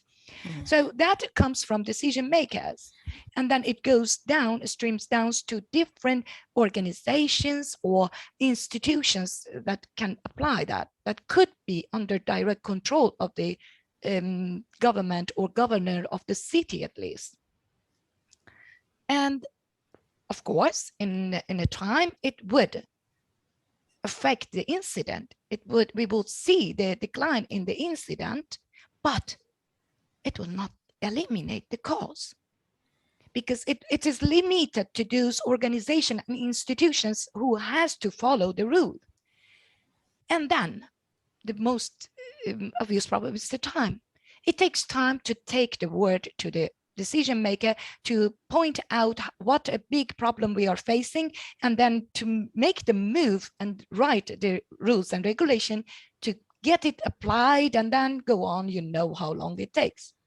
And another problem with that is, how do we assure that it reaches the public? This kind of rules and regulation applies for institutions, but it's the public. I mean, a smaller institution, like not everybody is working at the school, or a big university or institution who can follow the rules or is obliged to follow the rule. What about a grocery store, barbery, bakery? Still, there are a small social community there that bullying can happen, and even in the family. So how do we reach public? This is the limitation of this kind of policy making, this way of combating such a serious problem. Then we come to the uprooting or vaccine. How do we do that? How do we design such a policy? Yeah, exactly as vaccine works. For those who are familiar, you introduce a picture of non-functioning, inactive infectious agent to immune system. It recognizes the feature, it recognizes the face, but doesn't see the real action, doesn't see the real fighting power. And when the actual active agent comes in, then it's ready to act or react before the agent has the power to arise, before it ends or results in the outcome. And of course, it's very favorable way to do that, but how possible is that to do it? Educate public. That's where it comes. Instead of going from up to down, we should start from downward to up, because this is this public which comes out of it, those different organizations, whoever is there, even a home staying parent, or even a decision maker comes from this public. So we, instead of going upward, we should go from the root to the fruit. The benefit of this is that, how to say, one should probably talk before, is that we can use the power of social media now. Anywhere in the world, almost in small villages, one way or another, it's access to TV, mobile, even homestaying mother has a mobile or internet to communicate. And even for those places, more remote place, even if one relative has a TV, can spread the word quite fast. That's how it works in public. We can spread it faster than as a rule from upward. So let us shed the light on the conventional unconscious bullying. What does that mean? We are talking about the bullying that happens without the bully and victim knowing that it's happening. That's our problem. So what do we do? Like an example here. It's a boss who's mistreating an employee. Most probably, in most cases, that is conscious action. We can admit to that when it comes to the bosses or work environment. Okay, this employee, overloaded of all those mistreatment, comes home, have no choice to change, has to provide the family, comes home with all frustration, which gets out on the spouse, right? And the spouse, handling her or his own frustration from work or being home, takes it out in the whole family and most profoundly on kids. Poor kids do not understand where it comes from, but they are actually bullied without knowing from the person who loves them most. And where do they take it out? On their children, on their friends at the school, classmates, or wherever out, right? And these kids are our future bosses. We are training the future bullier unconsciously to become a conscious, because it becomes part of us. Hurting people hurt people. That's so simple. And then how do we break this sick cycle? This can be broken at any stage just by educating the public, making them aware of what it is, how it looks like, and how we can find that feeling of being the bully or the victim in us, to recognize it. How do we use the social media for that? It's so quick, it goes quick. Just make short commercial, pointing out this message and show it in the middle of the most popular TV show in the evening. Make a children program with that. Let us to invest some money in that part. Use the power of social media nowadays and then get the message out. Get the public educated in this regard. This way goes much faster to spread the word and to keep that communication line open out of school. Getting back to this charter, okay, now maybe we have better idea to make the decision, combat or rooting up cutting the root. Or maybe, when comparing in one side, it's medicine and as a medicine, it's a rules, a penalty coming or later limiting the incident, but not eliminating the cause, and it fails to reach whole public, and also time consuming, much longer. The other arm is to educate the public, as we said. It can eliminate the cause because it breaks even the chain for making and unconsciously producing the next generation bully, and then it will reach most of the public and goes faster. But do we really have to choose between these two? Or maybe we can change it to combine these two. While educating the public, use all the power to get the word out as quick as possible, as right as possible. Then we do the systematic way, the right way that the other colleagues said earlier, different aspects, how to come from up. And not just from school. The move has to be done from the government, or at least the educational system as a whole. Yeah. it has to be a general, in a universal rule in the whole country or the area which suits that area culture. And thank you for your time and attention. Let us together make the world a better place to live. Wow. I am like short of words with your approach and solution. I mean, thank you so much. And thank you to all the speakers. It's been amazing. Different perspectives. I mean, we just heard it now. It happens. This is what is in the society. And how can we tackle this? I mean, it doesn't just start like that, especially with kids, because kids are born neutral. They are like saints. So they must have learned these things from somewhere. And just like Professor Manije pointed out, maybe it's from home, we don't know. You know, we pass sometimes our frustration, pass it on the kids. It's either we shout or we tell them, keep quiet, let me be, or something like that. It's time for everyone, all stakeholders, parents, teachers, bosses, you know, you need to watch even how you treat your I won't call it subordinates, I'll say colleagues, because I prefer to use that word, you know. So it's high time we should just learn, change, you know, our value system. This will actually help us better in the society. What we are seeing today in Nigeria, for example, is a reflection of what is actually happening in this society. So sometimes let's stop blaming these kids. You know, they learned this from somewhere. They got these ideas from somewhere. That when you talk to maybe your gate man or your housemaid, you know, the way we talk to them. So we need to watch out for all these little things. You know, kids are very smart. Even when they don't talk, they know everything, you know.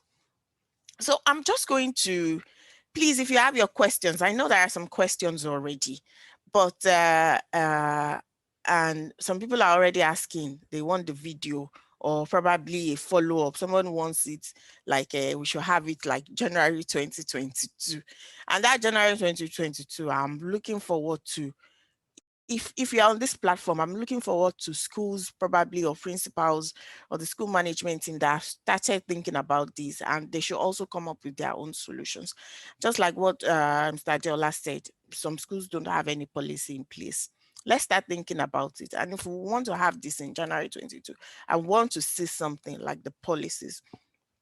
But I want to bring this, I want to introduce like a new, it's not really new. You mentioned about social media, Professor Maniji, that we should use social media. We know that now the world is different. It's more about tech. Sometimes I think in my head, is it even what our kids watch? Because the society has changed. It used to be like, of course, when you're even doing something, and I want also our panel to unmute as well. Anybody can have a discussion around this. In those days, we have like our parents or aunties or even your neighbors, even when you are doing anything wrong, they are always there to say, oh, stop it. I'll report you to your mom. I'll report you to your dad. They are always there. Have we lost that value? Are we going more? Is it because of tech now? Because we know that everything is like tech. Are we going into tech? Is that why our kids don't even want to talk to us or interact? I mean, what are your views around that? And talking about tech, I will also, because now we want to use tech for everything, talking about informing parents in a smarter way and faster way, because most parents, to be honest, by the time you go out and work and you come back, you're very tired. Do you want to stand and listen to any teacher telling you about what happened to your kids? That's also another perspective, that what can we do, you know? So if maybe, I don't know, maybe just one of you just want to touch on that. Opeyemi, are you ready? Just briefly touch on that, because I want to also bring another perspective of what we cannot say tech is bad, but tech is also good, right? Yeah. Yeah, thank you. I believe that technology is really good. So it's a plus, because I mean we get this information in real time. I believe that bullying it's been an age-long, menace in the system. I also went to a boarding school and I lived all my life in Nigeria before I moved to Sweden. And I know, I mean, so these things have been happening, and we don't even know the number of students that have died from bullying until recent times when this information comes up in real time. But at the same time, the question is, are we losing values? I think so. Is tech the reason for which we're losing value? Maybe not, but it could be as a result of civilization, and then we're seeing there's no, we're evolving, definitely. And when you evolve, you probably unlearn certain things. I've heard conversations around, should other people correct other people's children? I remembered growing up in Nigeria, you'll do something wrong, and the next neighbor would have a say, and to the point that they could bully you in the process of correcting you and disciplining you. So I think that we really need to go back to to the foundation. We need to incorporate values, and one of the ways in which we can do it is through the school, because in Sweden, like we know, the role of the school, it's not just to teach knowledge, but also to incorporate, for students to learn values, so that they can be good citizens of the country in future. And the school is the right place to do it. We have to sensitize parents, yes, but then some children don't even have parents. So what do you do about that? So but everybody can at least get a form of proper training from school, and sensitize parents and ensure that we all maintain this value system, and we just don't allow everything to disappear. So I think the school can teach values. Yes, we can, and we can do it deliberately. Dr. Manija was talking about government approach. I was wondering, and I was putting my presentation together, do we really have government policies, regarding safety in school? I do not know if we have any of such in Nigeria, but I know that in Sweden we have it, and every school makes their lika behandlingsplan, which is like their framework, anti-bullying policies based on the government's policy, which you should accommodate your school policy within the framework of it. But one thing I think is that we're speaking to private school owners, and I think their case is even better, because we then don't have to wait for the government. We can create our framework, work with it, implement it, and evaluate it, and always get it better. And we just hope that the public schools will see these things, and then the government also will move in that direction. So it's pretty much creating the change that we desire, and so we don't just leave it to the government and then nothing gets done. Thank you. Okay, thank you so much. Let's I want to digress also a bit, because we've been talking about all these policies. We've been talking about communicating with parents and other stakeholders. So, and there is no way we can do that. I mean, we can use tech for that. We know that. I mean, at this age where we are at now, this is the best thing to use. How can a solution, I mean, I don't know if Mr. Ismail is still on. How can a solution like Schooltry, like a tech solution, how can this solution help improve the communication, amongst all these stakeholders that we've mentioned? Thank you. And first, I appreciate the effort of all the speakers.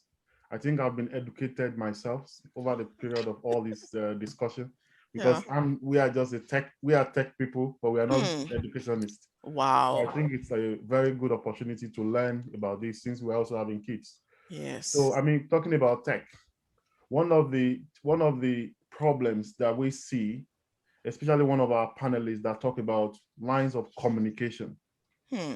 One of the challenge that we see is there's a disconnection between the school, the parents, the teachers, and the school administrator. And that's one of the reasons why we created that product called Schooltry, to bridge that gap. And create an instant communication between all these school stakeholders. Today, the EdTech, not only Schooltry, most of the EdTech platform give this opportunity, whereby a teacher, can report any incident by just sending a notification to the parent.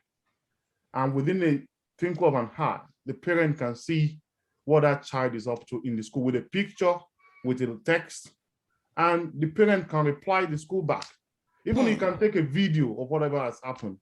So on the Schooltry platform today, the possibility is there between the mobile devices and the web platform. So that particular aspect is completely covered. For those schools that are using Schooltry today, they're already enjoying that particular framework to accommodate those kind of issues and challenges. Wow. And then I think also one of the speakers mentioned about grades, you know, like when you see the child's grade dropping. And I think Schooltry should be able to manage that as well, because if you have someone, I mean, from my own experience, like with my child's school, where of course everything is done via an app like Schoolsoft. I know most of you know it. And then you see, I mean, there is always like an overview. And I know I went for a meeting recently in my child's school, and the person in charge of the grades, because there's someone dedicated in the school care team that said, oh yeah, I can see his grades. Like, and that's not the main teacher or the mentor. I can see his grades. He's doing well, he's doing well, he's doing well. Because they have an overview. And I think Schooltry should be able to do that as well, whereby someone will be dedicated and from that school and say, oh yeah, so the person can actually monitor. And like, I think what Okwe said, like when you see that the grades are dropping, oh, then you probably note some things, talk to the teacher, make a note, or the mentor and say, okay, can you watch? Because I know that that's what the school care team is all about. Thank you so much, Mr. Ismail, for that perspective of tech, because in my head too, I used to think, with all these kids playing games or watching everything online, maybe tech is not good, but we can see that tech is actually good. Absolutely. There are some questions.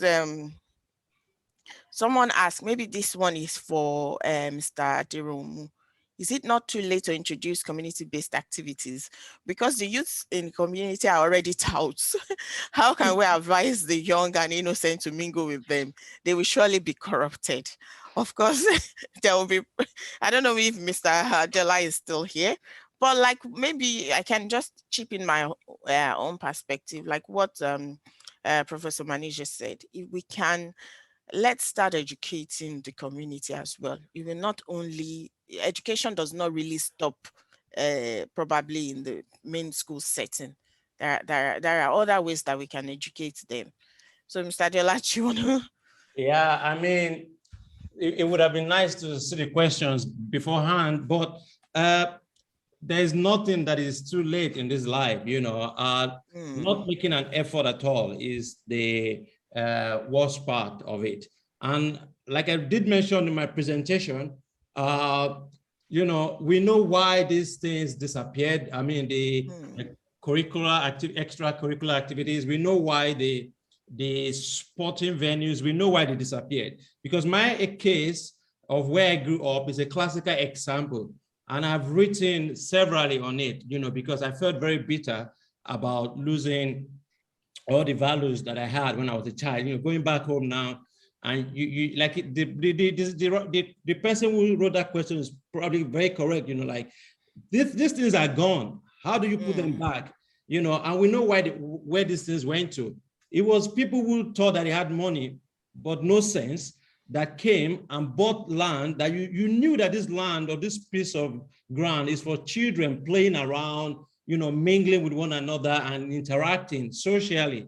Then you brought your ill-gotten wealth, money stolen from wherever, and you bought the land, and then the kids have nowhere to go. Then they start smoking, then they start bullying one another, they start joining. Almost every young person I know in First Act Town now belongs to a secret court or some kind of court. I mean, that is just so stupid to know about, because when I grew up, we had no such barriers of trying to join court or something. It didn't even exist in my dictionary. The first time I knew about secret court was when I was at the University of Lagos. And I didn't even give a damn about it, because I knew, I mean, if you have your own plans, you have a focus where you're going, and you know, like one of our panelists mentioned, like the parents have a role to play in bringing up their children.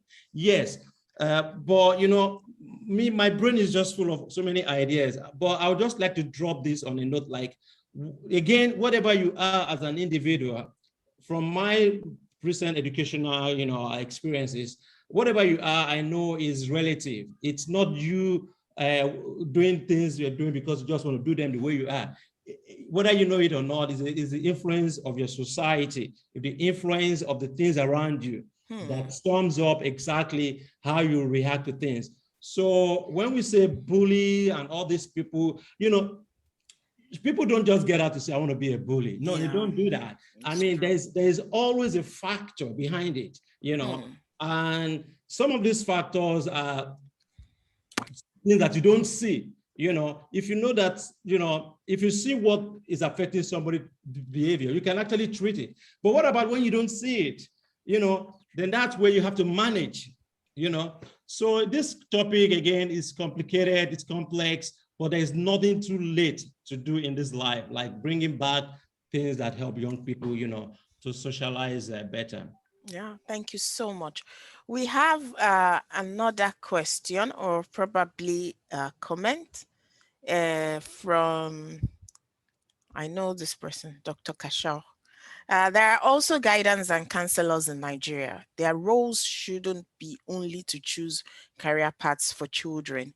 They studied child behavior and should be part of the proactive team to curb bullying. Yes, this is actually a fact. I do not know if these guidance and counselors, are they part of the school care team or the school health team in Nigeria? Because I know that most of them are, like in Sweden, you are part of the school care team. So probably it's something to think about. I don't know if somebody wants to comment on that, about the people choosing career paths for children. But of course, it's a known fact that they are there, and maybe they should be incorporated more into the school management team as well. That's my view on that. Does anybody want to comment? Or we go to another question. Let me just add one point there. I mean, all right.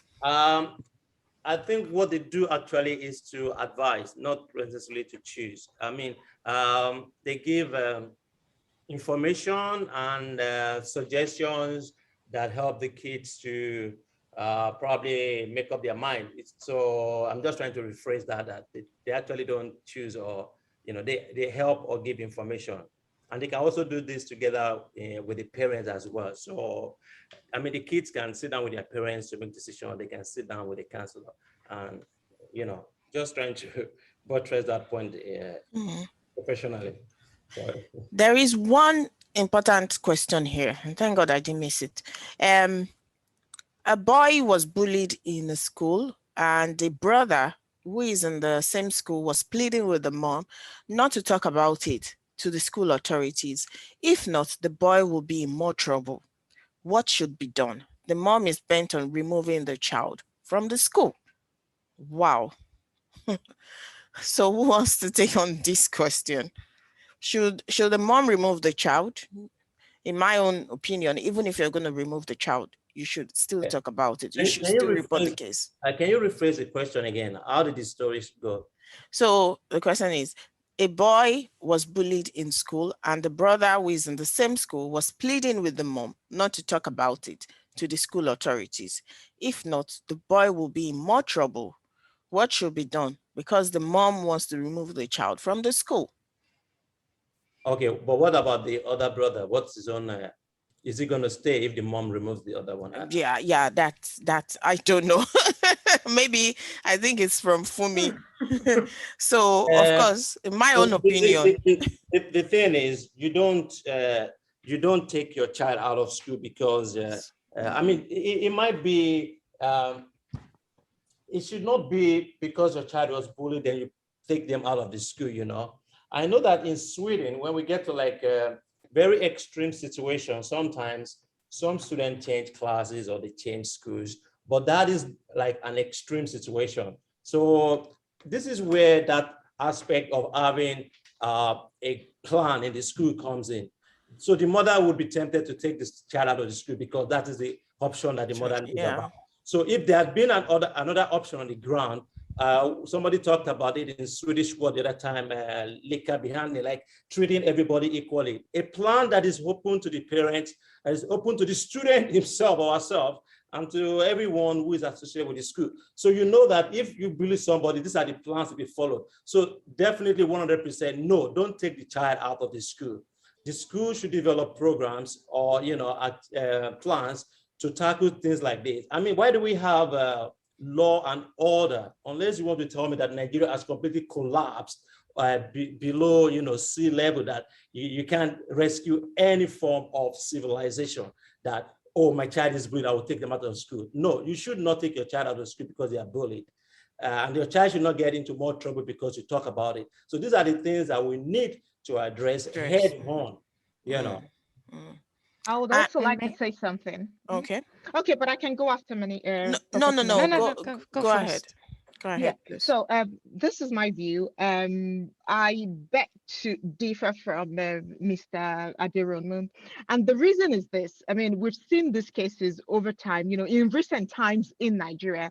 So if the Sylvester story is anything to go by, there's a lesson to learn, is the fact that, the father had contemplated taking his child out of school. I agree with some of the things that you said. It should not be the responsibility. Students should not feel helpless. Parents should not feel helpless. So this is where the school owners, take their responsibility by creating effective, sustainable framework to deal and handle with this kind of situation. But then don't forget that sometimes when the deed is done, there is look at the case of that child. The child is no more.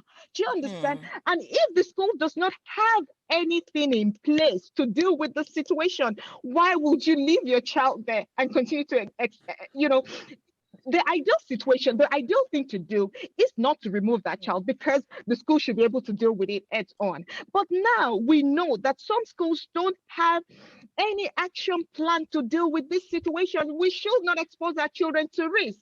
So what I know is this: oftentimes in Nigeria, when parents are looking out for schools for their children, we're all concerned about academic performances, so you want the schools that are having high results. But I think that it's good that we're having this conversation, because it's becoming the eye opener.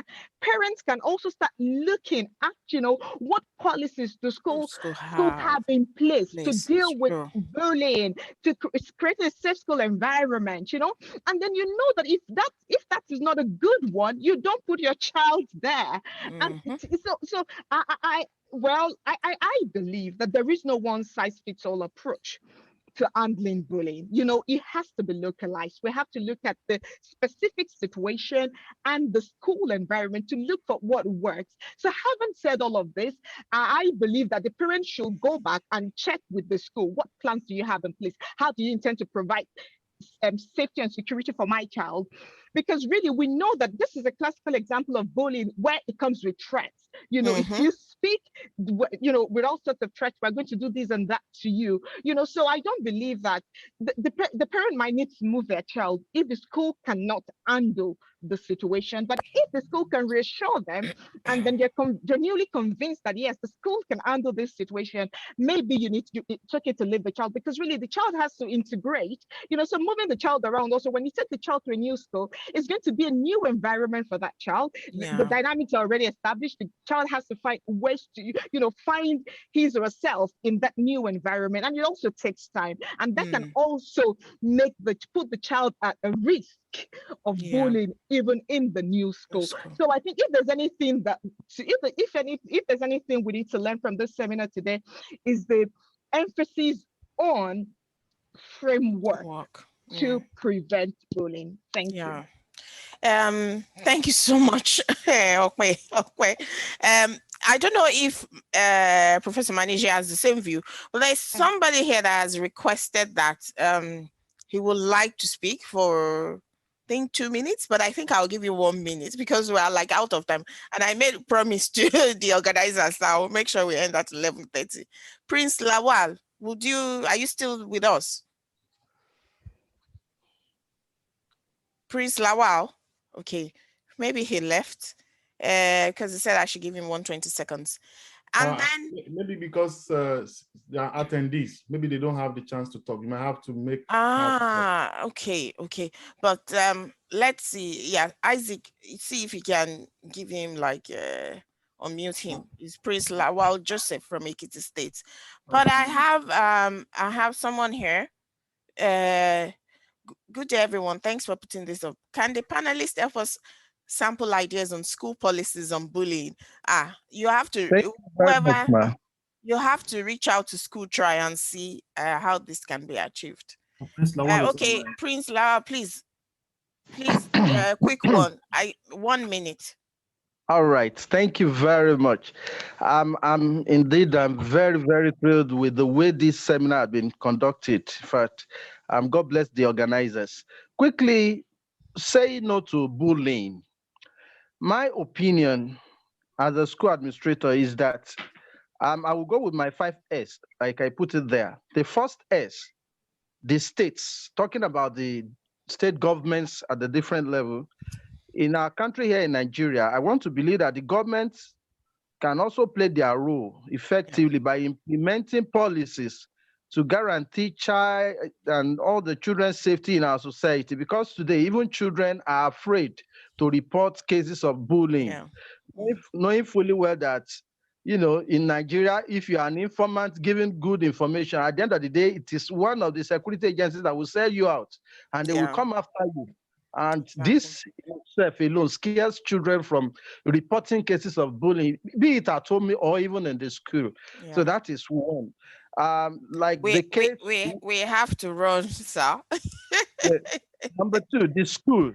The school should develop a comprehensive anti-bullying policy. And like our speakers have said, this policy must be read to the students and parents at regular meetings. You see, a summary banner on anti-bullying policy of the school should be hanged conspicuously for students, parents, visitors to see and read at every point in time they come into the school. So this one will make them, to work within the gap and also make sure that their relationships are properly guided. Then the third S, the staff. Thank you. We've talked about all this, Prince Lawal, because we are like we should end by now. But I want to give the floor to the CEO and founder of Schooltry, Mr. Ismail, because he needs to give some closing remarks. I'm so sorry to cut you, but whatever you have, please communicate to Schooltry and they'll be sure to sort of like follow up. Yeah, please, Mr. Ismail. Thank you, Dr. Alima. I think this is, I think even myself, I've been revamped with a lot of knowledge. I want to first of all start my vote of thanks to the NAPS president, who is Chief Yomi Otubela, because we never thought about this initiative. He was the one that brought this initiative to us. Like, let us do this for the people. And then I started to think inward within our own capacity. And then we brought someone like you, Dr. Alima, who is the next in my vote of thanks. We thank you so much for coordinating these activities with our Chief Marketing Officer, Isaac. We really appreciate this a lot. And then going to the panelists, I gave them short notice, and we are friends. They are doing this without taking anything from us. This is, I don't even know how to thank them. Yeah. Despite all the short notice, we've had a lot of meetings, a lot of planning processes, and they've spent a lot of time making this PowerPoint and these beautiful presentations. We really appreciate them a lot. We really hope that people have benefited a lot in this discussion. So we thank you so much. And then we now thank all the attendees for taking their time to come for this presentation. It's well appreciated. You can be looking forward to the next edition next year, because this is a very important topic that I think is good for the society. We all have, if either you have kids now or you don't, you're going to be having kids in the future. And those people are going to be people that will grow the society. So whether we like it or not, this is a very important topic. So I thank everyone for coming to this discussion and adding one or two input to make this a very productive one. So I thank you. I thank everyone. If you have any questions from Schooltry, please just drop us an email, info@schooltry.com, or you can go to our website, www.schooltry.com. And this video will also be available after the presentation. So thank you so much all for coming, and we really appreciate all the effort of the panelists, the chief moderator, Dr. Alima, once again. Thank you so much for your time, and we look forward to see everyone again in the future. Thank you. Yeah. Thank you. I have to sign off now. Please, thank you so much, all those of you in Nigeria, because I know that today is Saturday. There is O1B, so you can now go for your O1Bs, you know. All right. Thank you. All right. Bye, everyone. Good Bye-bye. weekend. Thank Bye. you. Bye. Bye. Thank you. Bye. Bye.